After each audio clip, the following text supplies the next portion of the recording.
Queremos darle la bienvenida a nuestra invitada, Margarita Jar, que pertenece a la Comisión Provincial de la Memoria. ¿Cómo estás? Hola, ¿cómo estás? Muchas gracias por venir, un placer Gracias enorme, a pesar del tema, ¿no? Porque la verdad es que lo venimos siguiendo, lo hemos contado, y es un caso verdaderamente con aristas incomprensibles, o por lo menos uno cree que en estos tiempos hay cosas que debieran formar parte de la lógica y no es así. Contanos. Exactamente. Bueno, estamos hablando del caso de Reina Amarás Bejarano.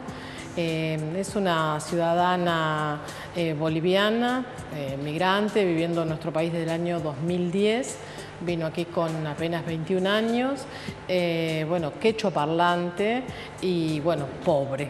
Víctima de violencias múltiples, en particular víctima de violencia por quien era su compañero. Sí. Ella se ve en el año 2010, se ve comprometida, digamos, por la justicia, por la policía inicialmente y por la justicia, en el hecho del asesinato de quien era su marido, el padre de sus dos hijos en ese momento. Sí. Ella, bueno, es detenida, es separada de sus hijos, era quechua parlante, recuerdo, así que desde la Comisión por la Memoria la conocimos en el año 2011 a través de una visita de monitoreo. Es decir, que ya había pasado un año, iniciamos las primeras acciones del caso. ¿Cómo llega a ustedes el caso? ¿Quién da cuenta de que esto estaba pasando? Lo que pasa es que la Comisión por la Memoria, desde el área que es Comité contra la Tortura, realiza un monitoreo constante claro, en los lugares de encierro, en particular cárceles, pero bueno, también comisarías y otros ámbitos de encierro. Y en esa visita se detecta que ella estaba aquí detenida en la unidad 33 de Los Hornos y que no sabía hablar el español, no comprendía el español y que esa situación también se había dado en su causa, que ya a esa altura llevaba más de un año, es decir, ella estaba allí detenida, se había descubierto embarazada de su tercera hija, estando detenida 7 meses en comisaría. Ni sus defensores particulares, ni el fiscal, ni el juzgado que había intervenido habían reparado en que ella debía conocer de qué se la acusaba, saber de sus derechos. La realidad, por eso hablé de sentido común cuando empezábamos la entrevista, ¿no? Digo, año 2016, siglo XXI, comunicaciones, estamos hiperconectados con el mundo. Sí. Cuando uno se encuentra, no sé, digo, vamos a hacer una comparación completamente absurda. Supongamos una persona de origen oriental, no importa si es chino, japonés, laosiano, coreano, lo que fuere, y un idioma que no conocemos. Lo lógico es que apelar a alguien que pueda establecer esa comunicación. Pueda establecer una comunicación con una persona que además está que parece tan lógico no fue así por parte del Poder Judicial. Creo que de todos modos el caso está enmarcado dentro también de la lógica con que mayoritariamente el Poder Judicial trata a las personas pobres y en este caso, bueno, una múltiple vulneración de derechos en relación a Reina.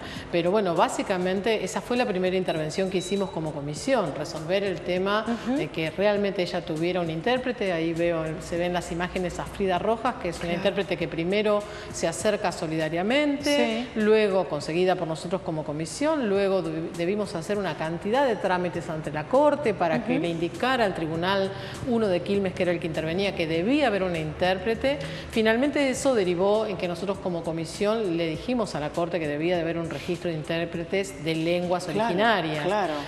También a partir del caso de Reina, de visibilizarlo, supimos de muchas personas detenidas. Empezaron a aparecer otras no solamente de lenguas originarias, sino como vos decías, de otros idiomas que no son necesariamente el inglés, el francés, el italiano y el portugués, que son los únicos traductores que existen en la justicia. En el tema de las responsabilidades, ¿no? Porque después podemos poner sobre la mesa el debate acerca de la condena o no, si fue justa o no fue justa. Claramente hubo vulneración de los derechos humanos porque ella ni siquiera sabía de qué se la estaba acusando o cómo era el camino por el cual estaba yendo rumbo a esa condena que finalmente la justicia le dio.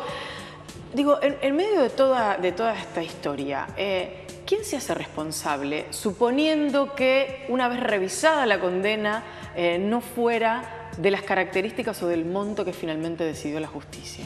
Bueno, en primer lugar todavía tenemos varias instancias recursivas, pero en este momento estamos esperando la decisión de la Sala Sexta del Tribunal de Casación de la provincia de Buenos Aires, que bueno, la novedad fue que tuvo su audiencia, se llama audiencia de casación, esta semana. Lo cierto es que sí, es una pregunta que vale para Reina y para tantas personas que, como nosotros caracterizamos el caso de Reina, que son víctimas de múltiples vulneraciones de derechos, digamos, que tienen una interseccionalidad de derechos vulnerados, que en general responden a las características de Reina y que son mirados de una manera diferente por la justicia. En este caso, Reina había sido por la familia de quien era en aquel momento su marido. Sí. Ella vino con sus hijos, vivía en Bolivia, vivía en un lugar rural, en la montaña, en el campo, hablaba quechua. Sus hijos no son hijos de la pareja. Sí, son hijos de su pareja, pero su pareja había venido primero a Argentina y luego la trae a ella, la trae obligada, en contra de su voluntad, y aquí su familia tenía una gran hostilidad sobre ella. Entonces, al ser ella detenida por el crimen de su esposo, de su concubino, lo que sucede es que la familia también actúa sobre esos niños que se quedan con la familia paterna.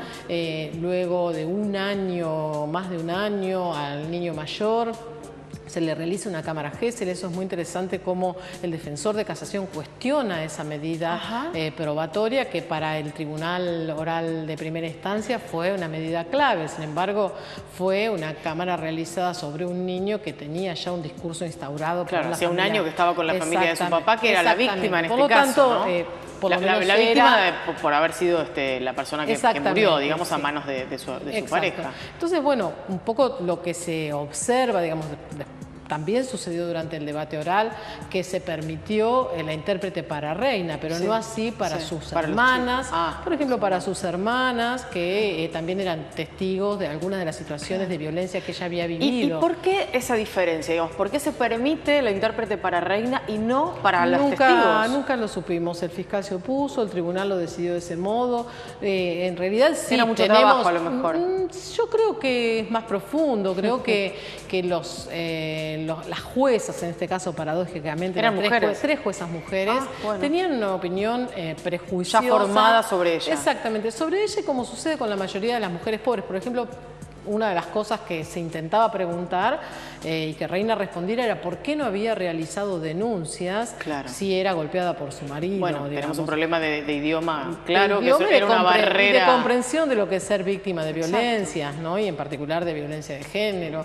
Así que, bueno, en principio yo creo que hay una opinión muy prejuiciosa, nosotros creemos como comisión eso, y también en este sentido de la idea de mujer, digamos, ¿no? De que a veces pedirle a una mujer pobre que no habla el idioma del lugar en el que vive, lo mismo que se le podría pedir a una mujer profesional, blanca, etcétera, integrada en la sociedad. Ahora, es decir que para este trío de juezas, ella ya era culpable, responsable con esta condena, antes incluso de que pudiera defenderse. Y en nuestra opinión, sí, por la valoración que se hizo de la prueba y esto, bueno, también está muy bien dicho por el defensor en su escrito de defensa, y también por no haber tenido en cuenta una cantidad de pruebas que de algún modo encuadraban la situación de Reina para valorar otras circunstancias y claramente, bueno, tenían que ver con que ella había sido entregada también como moneda de pago de deudas que su marido tenía a otra persona, que había sido también coimputada con ella, que luego falleció en la cárcel,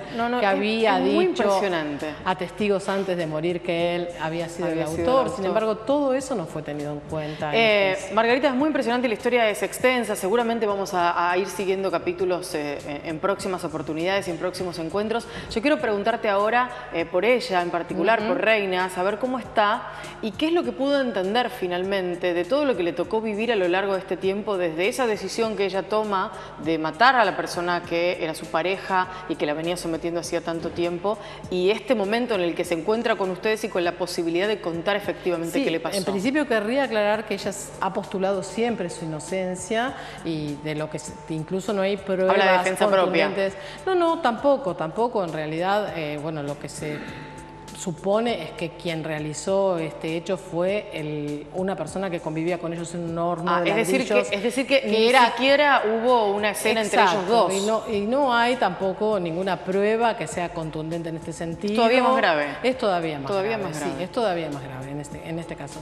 Y por otra parte, ella es una persona bueno, que ha tenido un gran aprendizaje en todo este tiempo, es una persona de mucha fe, es una persona que también ha estado todo este tiempo muy acompañada, o sea, el trabajo que hicimos desde la comisión y el impacto que tuvo, el caso que incluso a nosotros mismos nos ha sorprendido, entiendo que tiene que ver también con que expresa otros casos de similares características que atraviesan a muchas mujeres. Así que, bueno, ha tenido mucho acompañamiento, muchas organizaciones. En el día de la audiencia de casación vinieron organizaciones de mujeres bolivianas que se movilizaron frente a los tribunales y bueno, ha tenido mucho acompañamiento, así que esperemos que eso contribuyó a la visibilización y la visibilización, entiendo, también contribuyó, al menos en la instancia de casación, a un comportamiento diferente del Poder Judicial, ¿no? Margarita, muchísimas gracias. Gracias a ustedes por difundirlo. Lo vamos a seguir, seguramente, Gracias. así que te llamaremos en próximas oportunidades.